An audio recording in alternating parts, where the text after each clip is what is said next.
Hi guys and dolls, how are you? I hope you are well. I'm going to talk a little bit louder, hoping you can hear me because the fan is on and all that good stuff. So, today we're going to talk about what is manipulation. We talk about it a lot. We talk about it in regards to narcissistic abuse. Any type of toxic relationship, period, involves manipulation. Okay? So this information comes courtesy of Dr. Ramani, R-A-M-A-N-I, on YouTube. What is manipulation? Okay, that is the name of the video. So some of it is what she said, and some of it is, I'm looking at this lighting source that I got going on that's wanting to be silly. Don't do anything stupid. Anyway, I don't totally trust it. Let me see. Hold on a minute. Technical issues. All right. Hey, pillow. Let go. Let go. That's better. Okay. Sometimes you have to do minor changes. All right. So we're going to dive head first into what is manipulation. All right. Let's do it. All right, to control, first of all, the definition of manipulation is to control or influence a situation cleverly, unfairly, or unscrupulously. Definition of unscrupulous, for those who don't know, is having or showing no moral principle, not honest or fair. Okay? Sometimes it's hard to read my own writing. You get so used to typing on a device with your fingers that when you have to write, you all of a sudden don't know how to write. So it's kind of weird. So yeah, you have no moral principles, no honest, you're not honest or fair. That is what manipulation is, okay? So manipulation is self-serving. Manipulation or manipulator plays on your guilt, shame, or desire to not argue, so you give in. This is called negative manipulation. So, if a person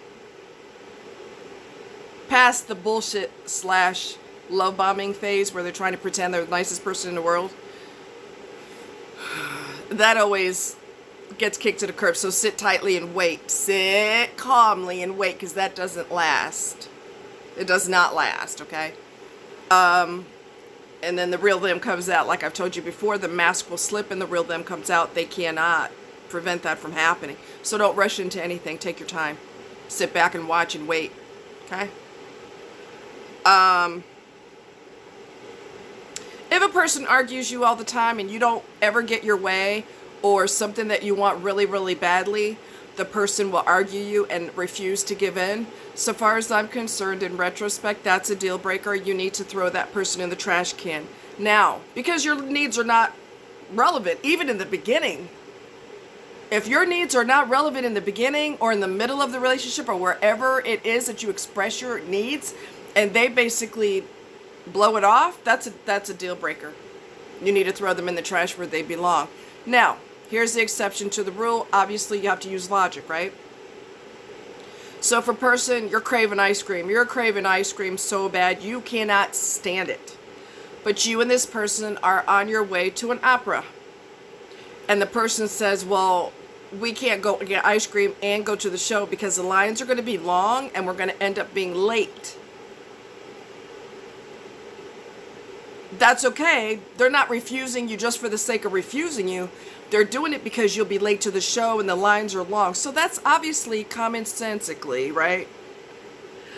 Logically, that's not a flip the bird to what you want. Now, if they care about you, they'll be like, babe, we'll get it after the show. That's what a normal person does. All right? Normal being the operative word. Okay? Good luck finding somebody normal in today's day and age. Good luck. Then there's the fluffing up manipulation, a person using flattery or compliments to get what they want. I never did like people that are super duper charming. I never liked that. I never trusted that. You may not recognize it that you're being manipulated. It's based on, you know, the manipulation is based on sneaky, selfish needs. The person is being sneaky. Sneakiness and manipulation are natural for them, just as natural as breathing. So there will be some backstabbing and some manipulation and trickery and lying. All of that is like lovers. They all stick together. Okay, being sneaky is just like a slithering snake. They cannot stop doing the dirt that they're doing because that's who they are. That's never going to change.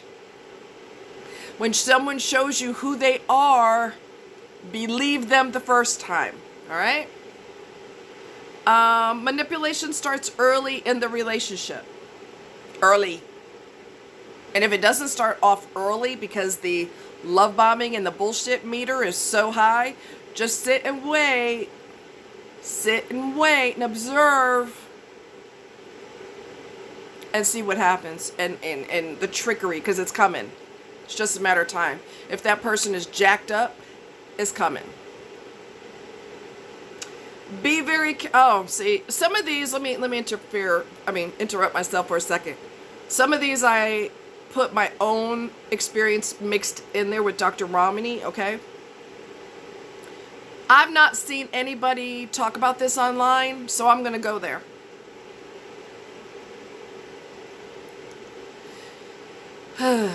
Don't take trips with people too early on. Road trips. Don't take road trips too early, because unless you're in your car or public transportation, if you're with the wrong person, they're going to dominate that trip. They're going to go exactly where they want when they want, because they're driving. And they would rather, if they're a narcissist, they'd rather drive so that they can be in control. All right?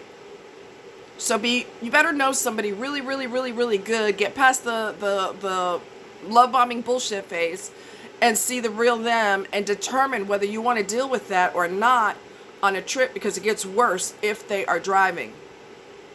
Because it's not like when they start showing their ass on the trip, it's not like you could say, I'll tell you what, I'm out. You probably could, but how far are you away from home? You may not, you may be too far to take an Uber or have someone pick you up or whatever the case may be. You may not have anybody that could drop you off at the train station, the bus station, or whatever, if you have to get away from this individual. So be careful who you go on trips with. Nobody really talks about that, but I'm going to tell you from experience, be careful who you go on trips with, because they are going to be in control. They're going to go where they want, when they want, and it does not matter. Your needs are not relevant. And it's going to be a really awful trip for you. Okay? I'm telling you from experience. For a control freak, this is ideal. You're in their vehicle. They can up and do as they please since they're driving. They can make your life a living hell by disregarding your needs and going where they want to when they want to. Manipulation is a core dynamic. Let me repeat that. Manipulation is a core dynamic in a toxic narcissistic relationship. Not just in a relationship in a couple, but there's family manipulators also. The narcissist in charge is pulling the strings, and everyone is puppeteered as objects to be controlled by the narc. So you will see, and we talked about this before, I think, an entire family will be controlled and dominated by a narcissist. And if you are the scapegoat, for example, everybody, the entire family is going against you. Because they can't stand on their own 2 feet, and people are so easily manipulated by other people, especially when there's a blood connection. So between having no spine and being manipulated their whole life, that person that's the narc in charge is going to dominate the entire family. This is also common in multiple generations. There would be a long line of narcissists in a family dynamic, all right? You are raised as a scapegoat and source of supply for the narcissist. Source of supply is you're their personal slave. They get money from you, time, favors, babysitting, anything that they can use you for. You're the scapegoat, and they just manipulate the hell out of you and use you up until you decide to cut your family off. Don't feel bad about cutting them off. Anybody who's poisonous needs to be cut off. Anybody. Okay? You are raised as a scapegoat, source of supply. You are also robbed of who you are as a person, because who you are as a person is not encouraged.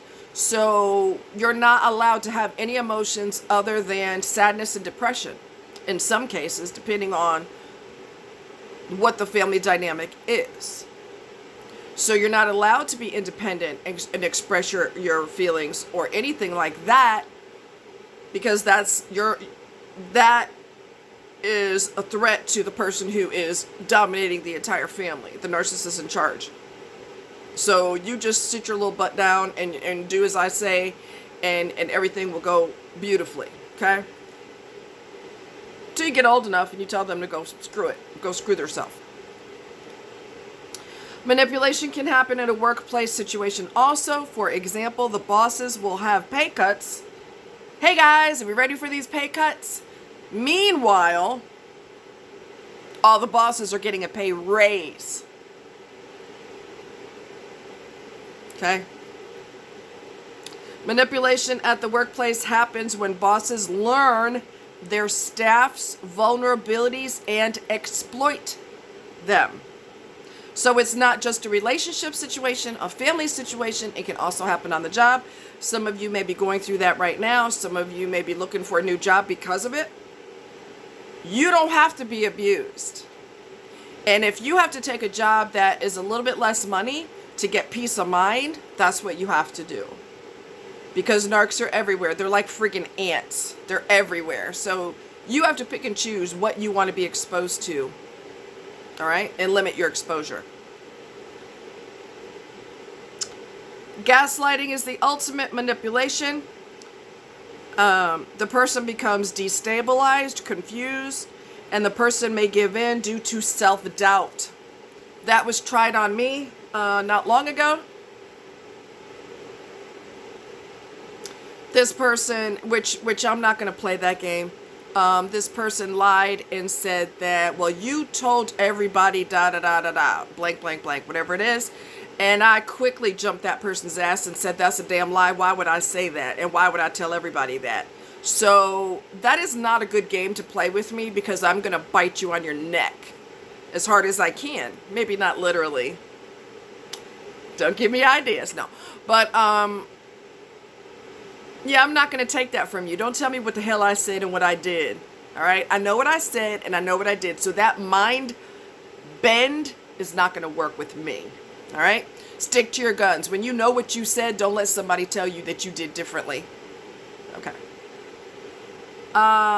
So the individual who does this, narcissistic manipulators, they also lack social and interpersonal skills. They have no empathy, no intimacy, which means they cannot connect to people, not just physical intimacy, but they don't have emotional intimacy at all either. No self-reflection, extremely selfish. They don't have the ability, because of the destruction in their head and the damage to their brain, they don't have the ability to do like us. What, did I come off rude? The way I said that, was that misconstrued?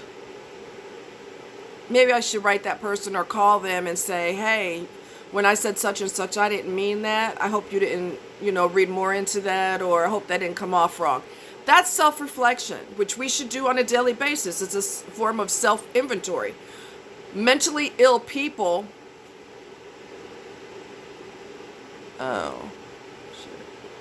mentally ill people can't do that. They just don't have the ability. They will say or do anything to promote their own selfish needs. Their desire to manipulate will never go away. They are obsessed with control and have an overwhelming desire to protect themselves. Manipulators have so much contempt for close relationships They feel lack of trust in everybody. Part of that is a lot of times they can't be trusted either, so they distrust others. They have basically so they feel like they must control the narrative, okay? Their disrespect manifests through manipulation. Manipulation is a form of disrespect, okay? Which is a deal breaker. You throw them in the trash can. Throw that person in the trash can, never deal with them again. They're never going to change. Who you see is who they are. We are an object to get things done or an impediment that needs to be removed. Once the person is done using you up, sucking you up, all your goodness, they dump you. Either while they're doing someone else or they're looking for someone else. So much for love and romance and all that other bullshit. So Dr. Ramani mentions how disrespectful that behavior is, the manipulation. So I'm going to give you guys a quote of the day. Play this video as often as you need to. The disrespect should be the closure for you. Get rid of them. That's your closure. You're done. You're out of here. Love you guys. Talk to you later.